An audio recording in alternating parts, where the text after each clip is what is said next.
this movement started from a university, and a university is like a knowledge institution. In fact, the peak of learning and research. We have a leader who we believe he has all the solution to the societal problem. And they are like, you know what? These guys are reckless. They are ready to sacrifice their life, and they're just giving away their life instead of just working strategically. Yes, the West are afraid of anything Islamic system in the whole world now because they are battling with Iran. They could not succeed. They don't want any Islamic system to emerge from somewhere, especially the African. أعوذ بالله من الشيطان الرجيم بسم الله الرحمن الرحيم إن الله وملائكته يصلون على النبي يا أيها الذين آمنوا صلوا عليه وسلموا تسليما اللهم صل على محمد وآل محمد اللهم صل على محمد وآل محمد اللهم صل على محمد وآل محمد. Assalamu alaikum, everyone. Walaikum assalam. Alhamdulillah, it's a great blessing to be here in Abuja, Nigeria. Today is my 8th and final day. Inshallah, I'm flying out tonight, but it has been a great experience. We have Brother Abdullahi with us, who has been really kind enough to give his time all along, and Brother Mehdi Garba, who I have known for a while, but first time meeting. Yeah. MashaAllah, it has been really nice that we are doing this together today. Sure. And I want to thank Brother Yusuf for helping and guiding all along. And hopefully, next time I come, he should be married with a bunch of mini Yusuf. I'll make sure I disturb him. We should always remind him. He's a really, mashallah, good, handsome looking man. Yeah. So it's, I have no words to thank you all for.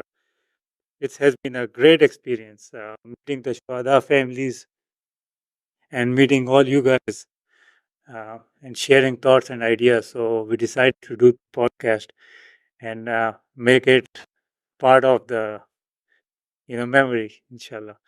So I want to first, from this trip, I have understood a lot of things. A lot of things has been clarified to me, and I want to know from you guys, how is the Islamic movement different than capitalism and socialism?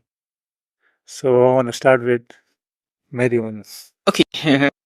Thank you for having me, and you're welcome to Nigeria. Islamic movement in Nigeria is in every way different from all the isms, capitalism, socialism, all the isms. It's different from the Islamic movement.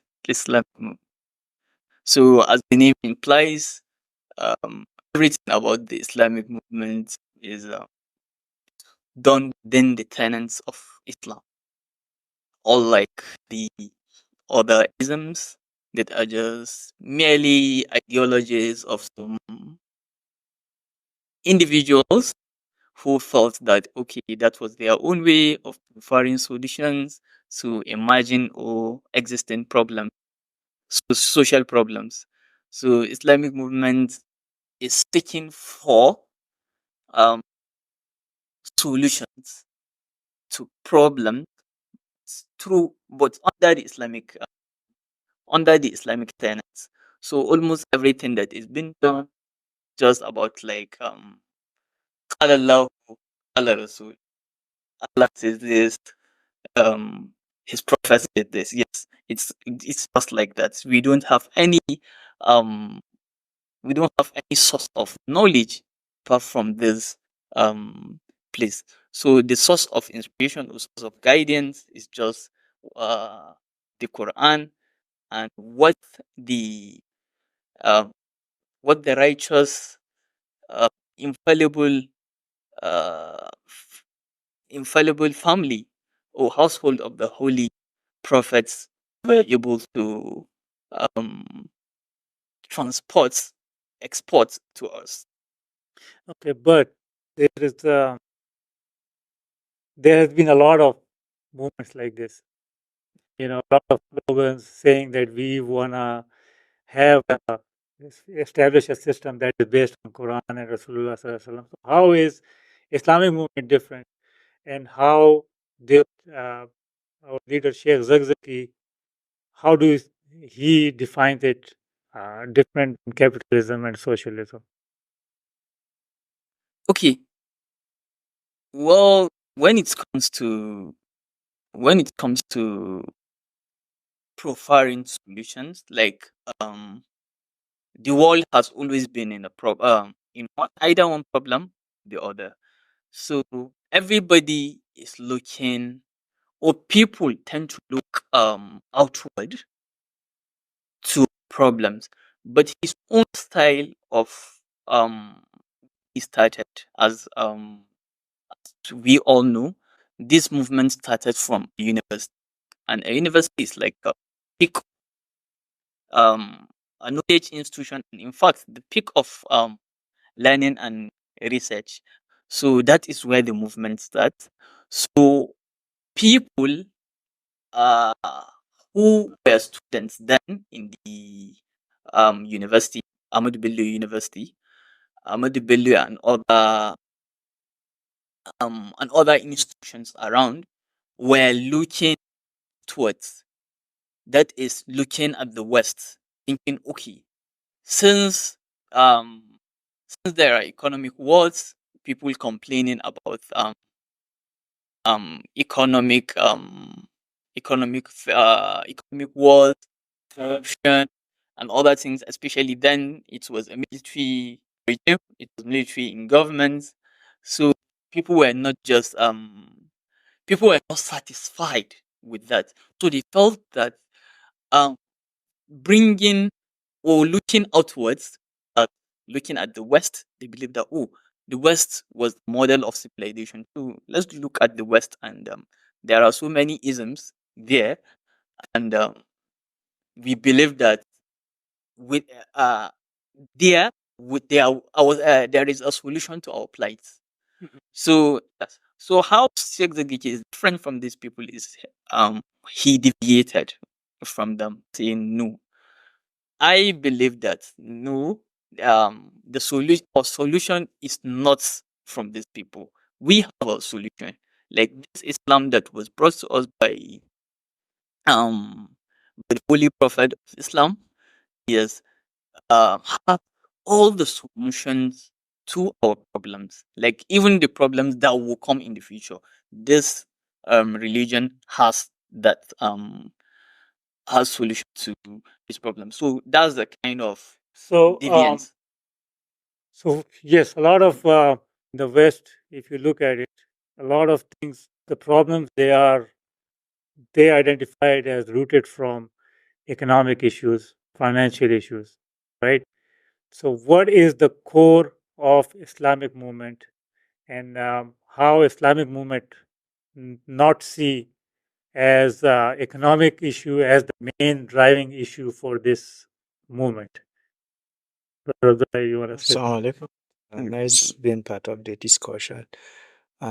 Think as he says, as Brother Mahdi says, and it is even clear to all and sundry that Islam is a religion of God, and God created all mankind and all the creatures on the earth, and all this zim, the socialism, capitalism, and others are looking for a way to solve human problems, as they say.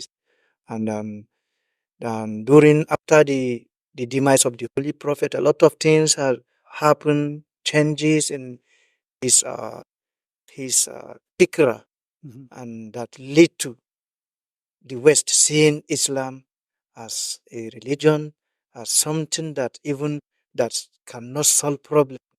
They need something to solve these problems, and that's why they brought about this capitalism, socialism, and others.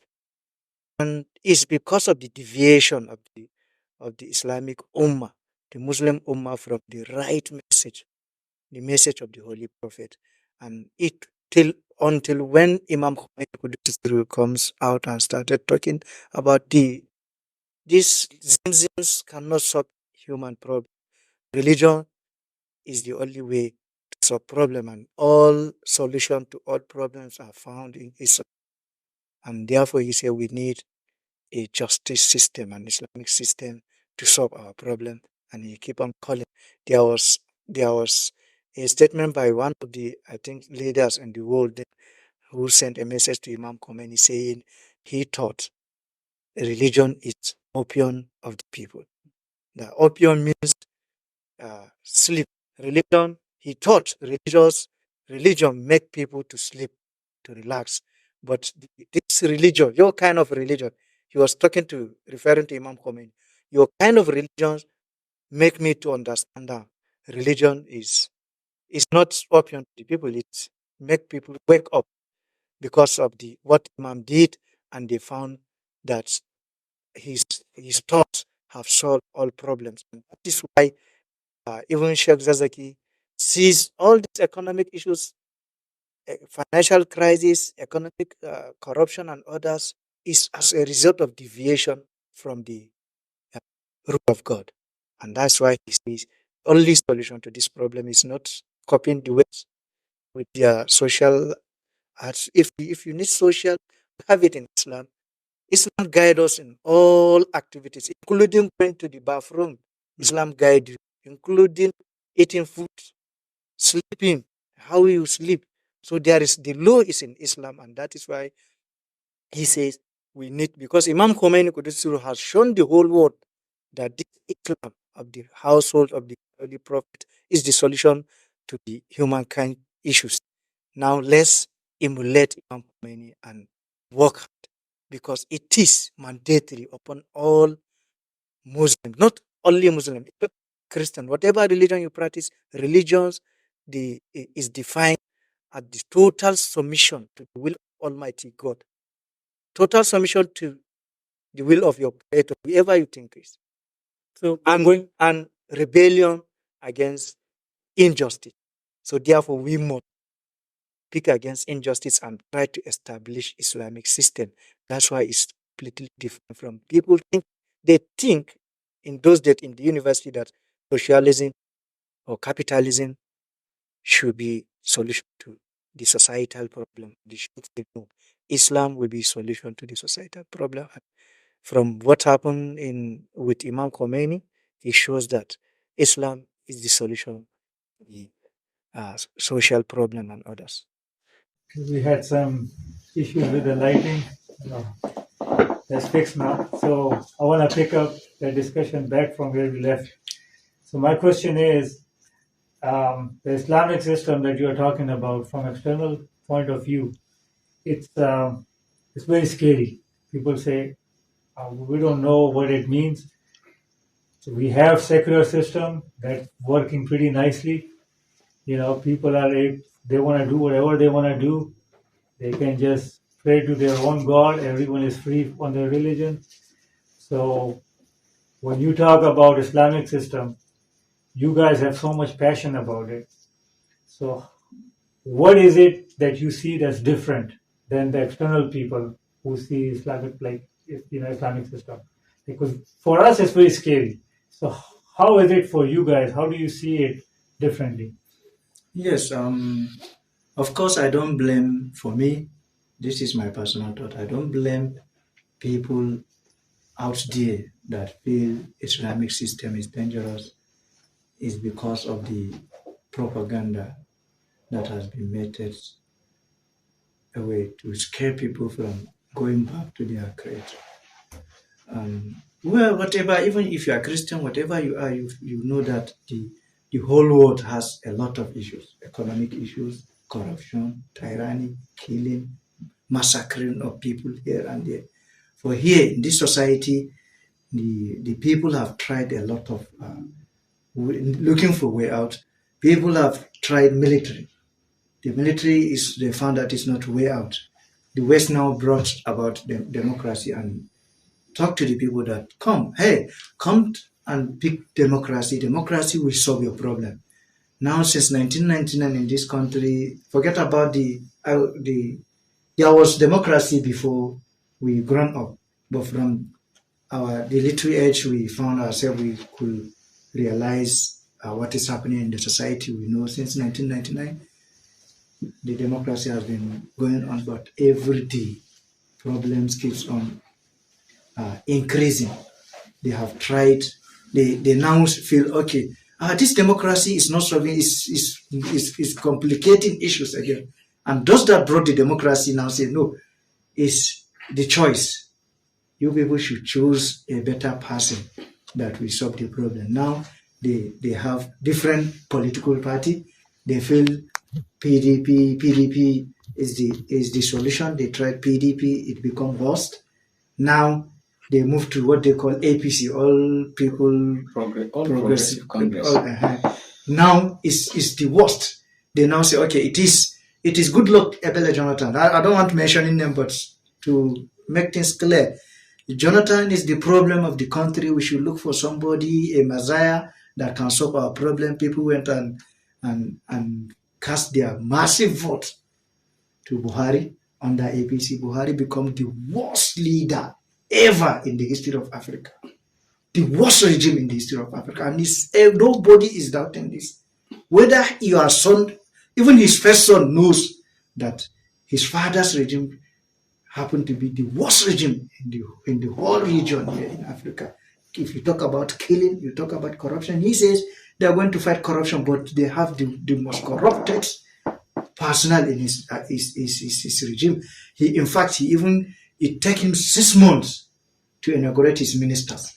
He's looking for sense. But when he inaugurated the ministers, they become the worst, the most corrupt ministers ever in the history of Nigeria. You see, the people are still looking for a solution, and they voted for this. I don't know whether I can call it they voted for the regime or the regime rigged the election either. But some people feel is to use their vote and solve the problem. They use the vote now. Nigeria is the worst experience economically. So how is the movement? How are the members of the movement see this differently? How do they see that they have the solution, and what are they doing to move towards the solution? Yes, because what you are saying is from the external outside, people have been deceived. It's secular system, one leader come, another, it's just it's like a theater. Yes. Things keep becoming worse. So how are the members not fooled? And what are they like? How are they not fooled? What messaging you guys are sharing with each other? Yes, the number one thing is leadership. We have a leader who we believe he has all the solution to the societal problem, and people could not come to him and listen to him. So anybody that listens to the leader, he has no problem. He believes in this. That's one. And secondly, the reality that is happening. Even if you don't think Islam is the only way out, you think of many things, and you have tried like so many, no solution. Keep all things becoming worse. Why not? We should try Islam, because we are Muslims and we believe our solution lies on Islam, and that's the second point that makes us has this passion that let's work towards it, and we are working towards it through enlightening the people, because you need people to believe in what you are saying before you can impose something on people. We are working hard. The movement is working hard toward enlightening those that are yet to understand that the solution to the societal problem is in Islam. We are working tirelessly on it, and we stand firm even at the face of tyranny and oppression. A lot of illegal persecution. We stand firm. People sacrifice their life for the cause. To see, because it is with the blood of martyrs that grown up Islamic tree, and we have this belief, and that's. So I did notice this, that sacrifice is a very core foundation of this movement. that you guys believe in sacrifice. Now, so Brother Mehdi, I'm gonna come to you. That can we not achieve what the movement is achieving without sacrifice? Can we not do it like, take my horse, but don't ask me for sacrifice kind of deal? Why is sacrifice so important? What's the background of it? Why Sheikh Zakzaky has emphasized on having to sacrifice? Okay. I think sacrifice is essential in this movement because this movement is not something like that started or that came out or sprouted in a vacuum. It's something that has a history, like history looking at other movements. Like if you look at other Islamic movements in Africa, look at other Islamic movements globally, and recently and in the past centuries, like 300 years back, you would understand that. And even like not even before then, going back to um, uh, this important time in the history of Islam, that is, or important event in the history of Islam, which is the tragedy of Karbala. We you can't take away sacrifice from Islam. So Islam and sacrifice are like a kind of interconnected. Even from like even from as the most simplest thing. What's the most simplest thing to do in Islam? That's the most basic. I think it's prayer. So even praying 5 times a day, you are sacrificing your time. Even at those hours that you will go praying, someone is making money. So why won't you just quit praying and join them? So you are sacrificing your time, sacrificing everything. So like sacrifice is just like part of the religion, and it's not just about Islamic movements. It's in fact it's about everything in real life. In our real life, if you are looking for something, you have to work harder, and you have to sacrifice something to get that lesson. So nothing good comes easy. So life is not that kind of bed of roses where you just want something or things to get better. You have to. So these people that are or our martyrs that you see or you were able to visit their families and see, you would um, you would see that their families are not regretting. Yes, so the families are like, oh, we are even proud that this our son or this family member or member of this family was sacrificed all he had. Like the most precious thing we have as humans is our life. Yeah, That's the most precious. We met one sister who said that her dad used to wake her up every day, or the whole family, and at 3 a.m. and would ask them to pray for his shahadat. Yeah, And then we saw another kid who said that Sheikh Zakzaky's son became martyred. Now told his mother that just forget about me, after this one. So that kind of spirit you guys have, what it does, it basically tells, and the government, secular government says, okay, these guys are willing to die, and these guys are, this movement is very active, and now what they're gonna do is, with any protest, they are trying to topple our government, and they're trying to disrupt the whole system, which gonna bring complete disorder and a lot of killing. So to avoid that in their mind, they are saying, what, we have to contain it. Yeah. What is your message for those people who think like that? Well, for people that think like that, I think the only problem they have is they are taking the message, they are receiving our message from our persecutor.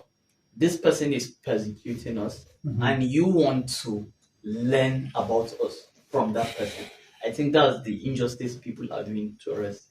So what if someone is interested in knowing about the Islamic movement? I think he should look for the members of the Islamic movement and ask them, or come to them and ask them and seek for information about how they are doing it and why they are doing it. Not waiting for the authorities that are killing us or persecuting us or subjecting us to different forms of persecution. I don't think you will expect something positive from us, about us from them.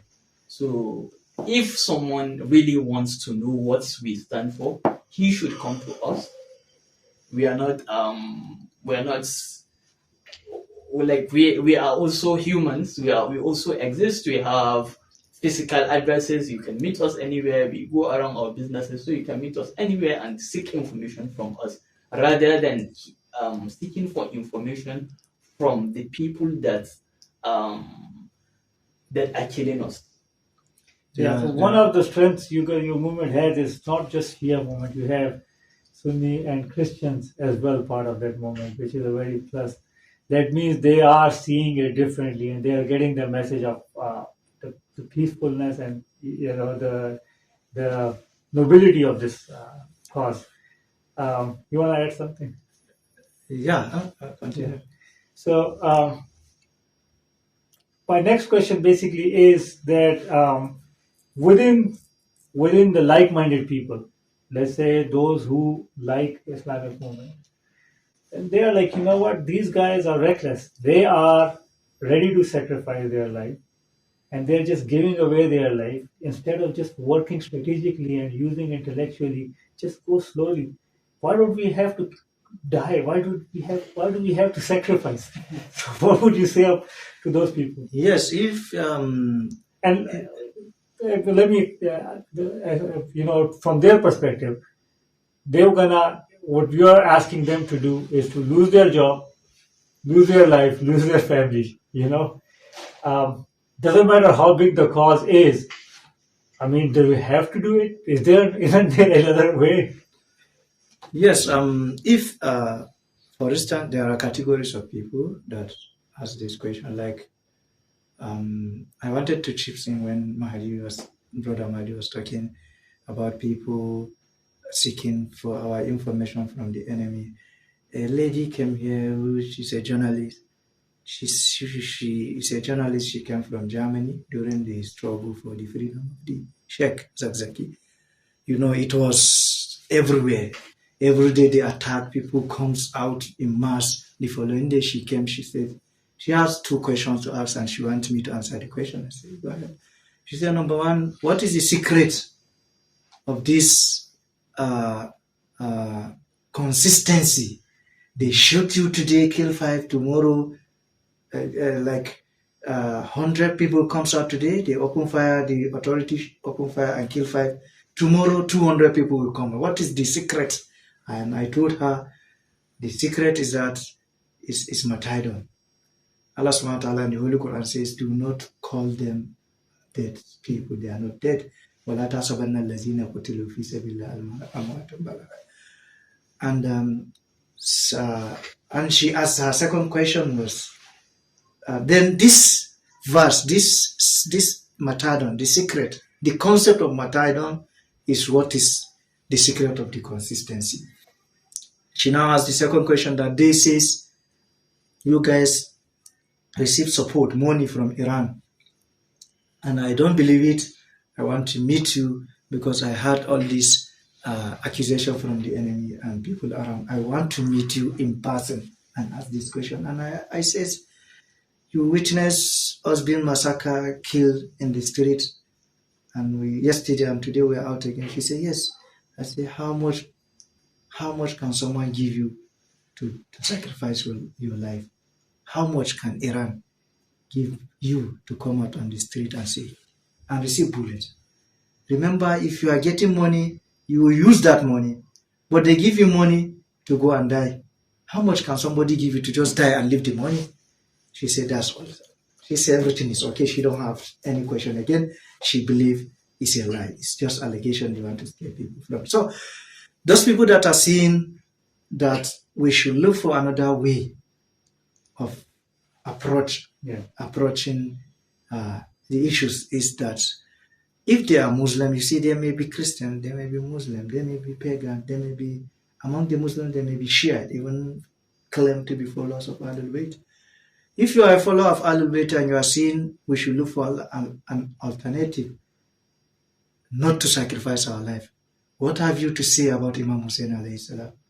Imam Hussein has all options, but he said no. The only way, the hard way. Even during that time, people used to tell Imam Hussein that you are just wasting your life, you are just giving away your life. And Imam Hussein is the most prominent personality on earth at that time. And I'm talking about those that are followers of Ahlul Bayt now, that are seeing that what we are doing is not supposed, is that it does not worth sacrificing life. Imam Hussein has sacrificed his life. What would they have to say about Imam Hussein? And after the sacrifice of Imam Hussein, who is now the victor in the Battle of Karbala? Imam Hussein is the victor, because nobody wants to be called Yazid today. Nobody wants to be called a family that has related to Yazid today. But today, even in Christian brothers, they want to be called family of the Holy Prophet through Imam Hussein alayhi salam. That's why we have Christian among us fighting for justice. And if you are a Muslim, you are not a follower of Ahlul Bayt alayhi salam, what do you have to say about Hamza and other Sahaba that sacrificed their life for Islam during the Prophet sallallahu alaihi wasallam? Are they wrong? Is the Prophet wrong by telling people to go and sacrifice their life? If you are a Christian also, you see, we have practiced tested all what we think will solve the problem of injustice in the society, and we have not seen. What do you want us to? We now feel is sacrifice that will bring about justice in the society where all of us have been oppressed. So we see nothing. Not the democracy has failed. The inter-party system has failed. Even I had one of the Islamic scholars before the election, at the point of election, was saying that people should vote for confidence, not party. People should vote for Ahmad Bola Tinubu, because he believes Ahmad Bola Tinubu will solve the problem of Nigeria. So we should forget about party. We shouldn't talk about PDP and other parties. You shouldn't talk about Buhari regime being one of the worst regime. We should look at personality. Now let's vote for Tinubu. And people voted for Tinubu. Today people it's more, recently people come out to the street, both Muslim and Christian, to protest on bad governance and hunger. Hunger protest, that's the name of the #hunger protest. That's the name of the protest. So we have tested all what we think is the solution to our problem. It fails. Now we want to test sacrifice, and we want to adopt the concept of martyrdom, because once you die as a martyr. And even we have a pastor who attended a Shuhada Remembrance Day organized by the movement, and he has it to say that anybody who relapsed, did not come out and fight for justice, it will be a disappointment to the part of the Shuhada. He says, all these pictures of Shuhada you are seeing, they are alive and they are here with us, but you cannot see them. He said, whatever religion you practice, the concept of martyrdom is there. In Christianity, those who die at the cause for establishing justice die as martyrs. And these people who die as martyrs, and they are alive, they are with us. So it is even in your religion that sacrifice is the only solution. Now, even if you are doubting it, we have to try it, because we have tried all what we think will solve our problem. It fails. So that's my call to the people that sees sacrifice. Some would say that, it's all about, it comes down to economy and money. You fix their economic situation, you alleviate poverty, and all this gonna die down. People not gonna, ask for, be willing to sacrifice or die. How Um, how will you fix your economics? How will you fix your personal economy? I think you're talking about personal economy. Maybe just like if let's say, the government has failed, then people should well, look you for. bring down the poverty rate to around 15-20%, right? Okay. And then you just ignore those 15-20%, let them cry. 1 in 5 cry, doesn't, no matter what. Just ignore them. I know that because I have 5 kids. One of them always cry. So you may just ignore that 20%, and then you're just all fine. Do you think that this movement is gonna have the same energy if, let's say, people are economically free? Yes, because if people are economically free, there are other issues. If you are a Muslim, you know it is mandatory for you to live in a society where justice prevails.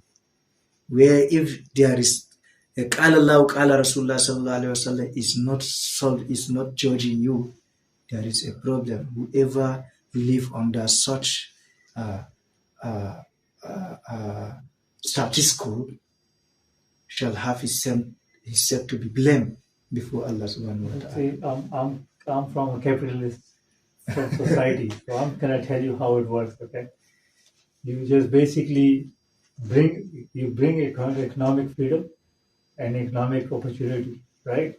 And then once you have the money, you buy yourself political representation. Socially, you live in a nice neighborhood where your kids get good education, and you can buy your justice system. The more money you spend, the better justice you will get. So that's a solution from the capitalist point of view. Like, money solves all our problems, right? Now, my question is, let's say just hypothetically speaking, the poverty rate goes down. Let's say it goes down to 15 or 20%. Is your movement still gonna be alive, active, and is it still gonna be able to attract masses? Absolutely, it's going to continue attracting not just masses. It's going to continue attracting everyone. Every member of the demography is represented in this movement. If you come to our gatherings, you'll see people who are educated in Western and Eastern knowledge. You'll see people who are artisans. You'll see people who are laborers. You will see people who are even diplomats. Like every strata of the society, we have members of the Islamic. It's just that okay, do they actively participate? That's just the system, but they have the movements in their minds. So it's not just about being poor or otherwise that makes someone to be part of the movement. And this movement started at least 4 decades ago. So 4 decades ago, the economic wars or the economic situation in Nigeria is not as worse as this, and so many people were part of this thing. So now we are talking about 3 generations. Within that 40 years, some people have got married and they have got married, they have give birth to children, and their children have married and also give birth to children within that 40 years. So I'm not sure if the economy or the economic situation will affect the popularity of the movement among the masses or the entire people. Okay. So now I want to move our discussion towards the cultural aspect. And those who don't know, basically one of the inspiration beside Imam Hussein alayhi salam and Islamic Revolution and Khomeini, one of the inspiration for this movement is Osman then Fodio, who basically took over the government, but then he rejected to be the ruler, and then he spreaded the message and work towards it. So I just read a tweet from Sheikh Zakzaky that he said that Usman dan Fodio is our red line. So my question is, how is the enemy trying to attack you guys on that front, on your culture or on that aspect of the heritage and the history? Anyone? Okay, please, if you could be more specific. Yeah. So my question is, how are they attacking that? Where the Sheikh said that this is my red line. So what did they do that prompt? Sheikh? Okay. That comment, I think that comment was not born out of the attacks that are coming from the government. I think whenever he's talking like that, maybe he would be referring to people, like normal people, not people who are not. So what is that risk? What is that danger that prompted him to say that? There was an attack to the personality of Sheikh Osman by some people. You know, the authorities are backed by the West. The West are afraid of anything Islamic system in the whole world now because they are battling with Iran. They could not succeed. They don't want any Islamic system to emerge from somewhere, especially the African continent where they come for looting. They come here to loot. They have divided Africa to themselves between Portugal, France, England, and the US. The US does not even have they came late, but now they are everywhere. So they know with Islamic system, they have no space to come for looting, and they don't want it. So they have brought a lot of strategy to hinder the movement because they believe Islamic movement is working towards establishing a system. And the Islamic movement is giving a good example with Sheikh Usman dan Fodio. And Sheikh Usman dan Fodio jihad is well known to all and sundry within the Africa, and everybody have the respect for him. Now, in Nigeria in particular, because you know Nigeria is the heart of Africa. Once Nigeria is captured, everything is over. So they decide, and we have Islamic movement here in Nigeria, and the Islamic movement is gaining support from other countries around the continent, and they want to cause issues here to hinder, to at least slow the movement. Then they know people respect Sheikh Usman bin Fodio. Today they have created what they call insecurity in the northern part of the country, where they have Fulani people being sponsored to attack Hausa people and other tribes, to even kidnap them, abduct some of them, and take them to the bush and seek for ransom. Huge amount of money that will lead people selling their property, selling their houses, and vacate and go back to primary school to camp, refugee camp. They want to chase people away from the areas because there are a lot of mineral resources they want to loot. The first reason why the West is causing this issue is they want to loot. They are looting. Secondly, they are afraid of Islamic system because Islamic system will chase them away. So now they believe the movement is citing example with the Usman dan Fodio movement, alayhi salam. Now they are trying to diminish Sheikh Usman dan Fodio so that you cannot even give example with Usman dan Fodio. They have created issues between Fulani and Hausa. Somebody recently put a lot of accusation. Even they opened a WhatsApp group. They call it Arewa Hausawa Kebizalla. You know, Hausawa Kebizalla. Hausa only Kebi people. So if you go to, I saw a link and I joined the group to see what they are doing. A lot of insult on the personality of Sheikh Usman dan Fodio, and it's becoming more and more. And that's why when the last time it's escalated, the Sheikh now made this statement that Sheikh Usman dan Fodio is our red line. Okay. So this is what triggered the statement. So another I've seen propaganda or the attack that they do is they say, oh, this is a Shia movement. It's a Khomeini movement or Iranian sponsored movement. So how is this not a Shia movement? Or is it like, what is it like? I know that so the enemies, they are painting it such a way. But so what would you say about it? Like, is it a Shia movement? This is not a yes or no question. Okay. If you say Islamic movement is a Shia movement, you might be wrong, and if you say it's not, you might also be wrong. So Islamic movements, those people that are always trying to put Shia or trying to describe it as a Shia movement, focus on sectarianism. They want to give it they want to give the impression that the movement is not an Islamic movement, it's a Shia movement. And over the years there has been a campaign of calumny against Shia. So by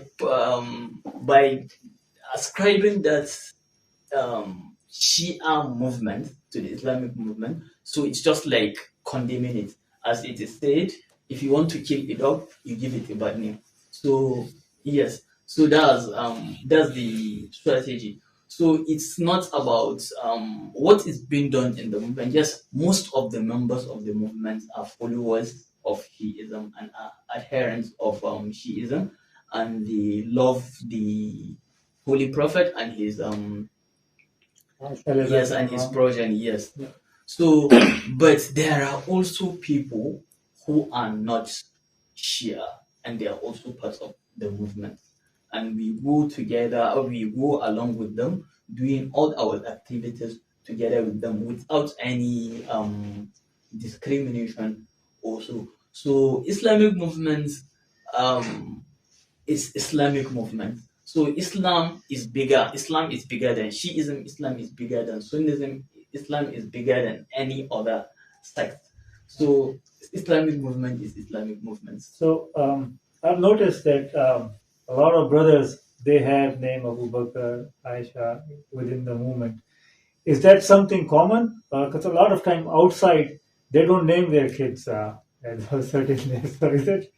Yeah, it's common here to use those names on people, and we don't see it anything. Your personality matters, not just the name.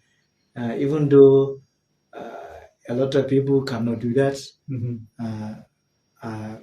For me personally, I cannot name my child. I have a lot of names that I should name children, but some of these people, yeah, they have these children before they even join the movement, and there are some that name their children, but it's not a problem. It's not an issue, because what we focus on.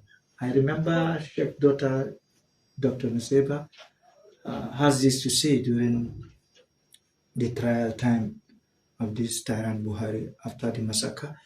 She says, people are saying Shia, Shia, Shia, Shia. Even if we protest, all the news headline will say Shiite again, Shiite this, Shiite that. She now speak and say, we are not Shiite, we are Islamic movement.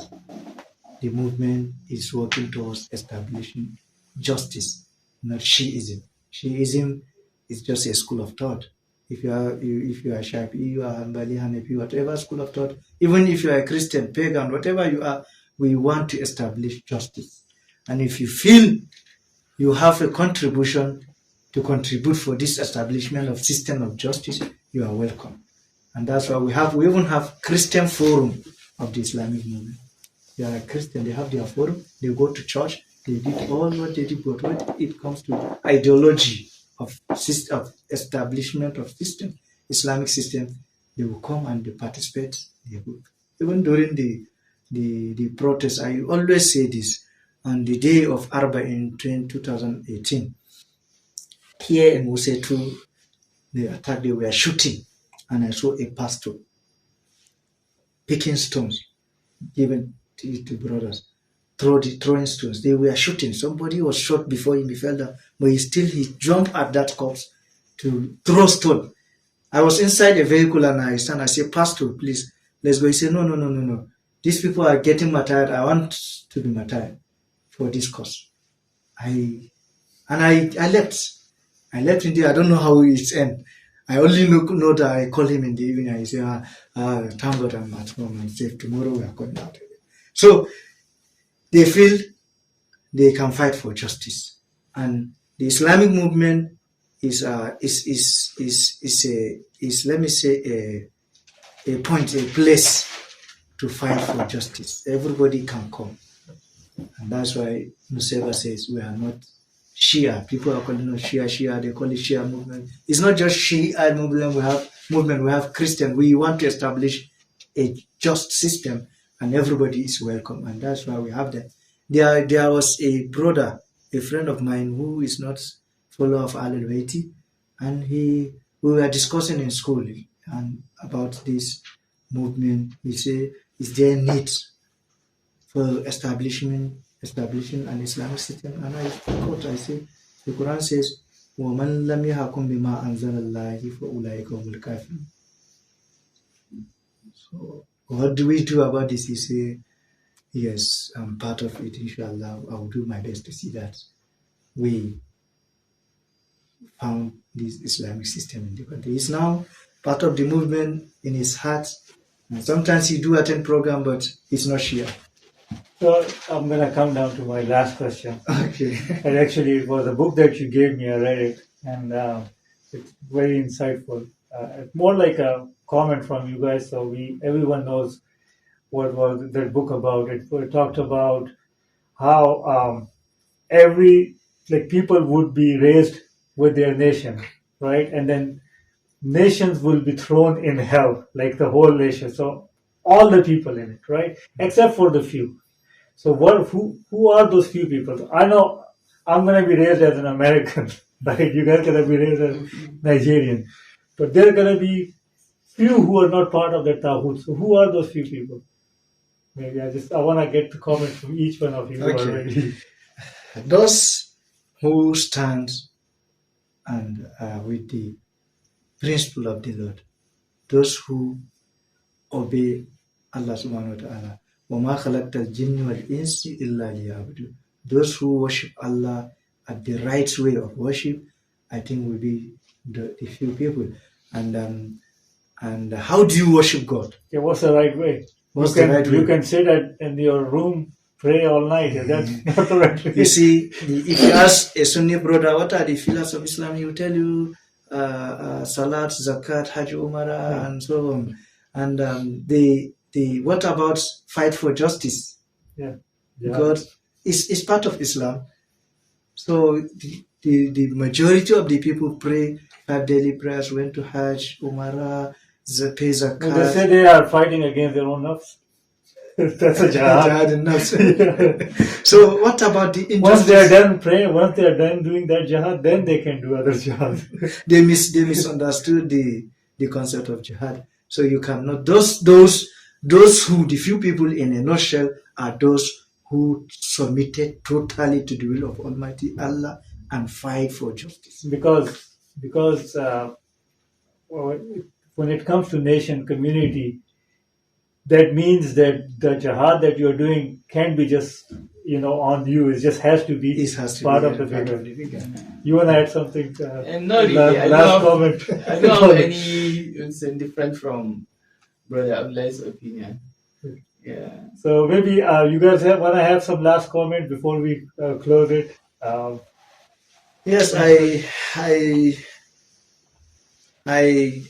we really appreciate your coming, and you are a nice person. I can see from the interaction, you are a good person, and I pray you should. That's exactly why I asked for you praise me. No, it's not praising. It's not praising. It's the reality. I just pray, may God make you to continue with what you are doing. We really appreciate your coming, and it helps a lot. Even this conversation, I learned a lot in this conversation, and I learned a lot from you for the few days we stay. Alhamdulillah for your coming, and we look forward to see this relationship so that we can help and spread the message to the whole world. Yeah. You are going to US and you want a message like this. You have made sure that family, there are so many statements that are encouraging, and you even advise us to be publishing such statement like that. That daughter of Shahid who says her father, what she's missing in her dad was he always wake them up every 3 a.m. to pray to God, read the Quran, pray Nawafil, and pray for martyrdom. And you advise us to. It's an interesting statement. We could have missed it without you coming. We could have missed it. Alhamdulillah, in fact, we thank God Almighty for your coming, and may Allah reward you abundantly for this your work. I believe your coming, we push the message more further. As you are going to US, a lot of people will First see going the to message. Arbain, inshallah. You are going to Arbain, from Arbain, you go back to US and you tell people about Nigeria's Islamic movement. Definitely. And what people are misunderstanding, and I believe you have a lot of things to give, some answers to give them that we have. Well, there's a lot of inspiration. They are inspired Yeah. from what you guys do. Actually, anyone who is brave, people get inspired from it. Doesn't matter what, because that gives you life, right? Coward person is just can live happily and live with a luxury, but it's not like an inspiration for a lot of people. All right. Thank you so much for. You want to have something in the last? Not really. Okay, Not fine. really. All right. Thank you so much for your time and here and in this podcast. Inshallah, we'll be seeing you again. So thank you very much. I wish you a safe trip to Najaf first and to Houston, Kerala and back to Houston. Inshallah. I'm not thinking about Houston anymore. I'm just thinking about Kerala. Yeah. Safe journey. Thank you so much. Yes. Assalamu alaikum. Thank you. Hoping to see you again. Inshallah. Thank you, man.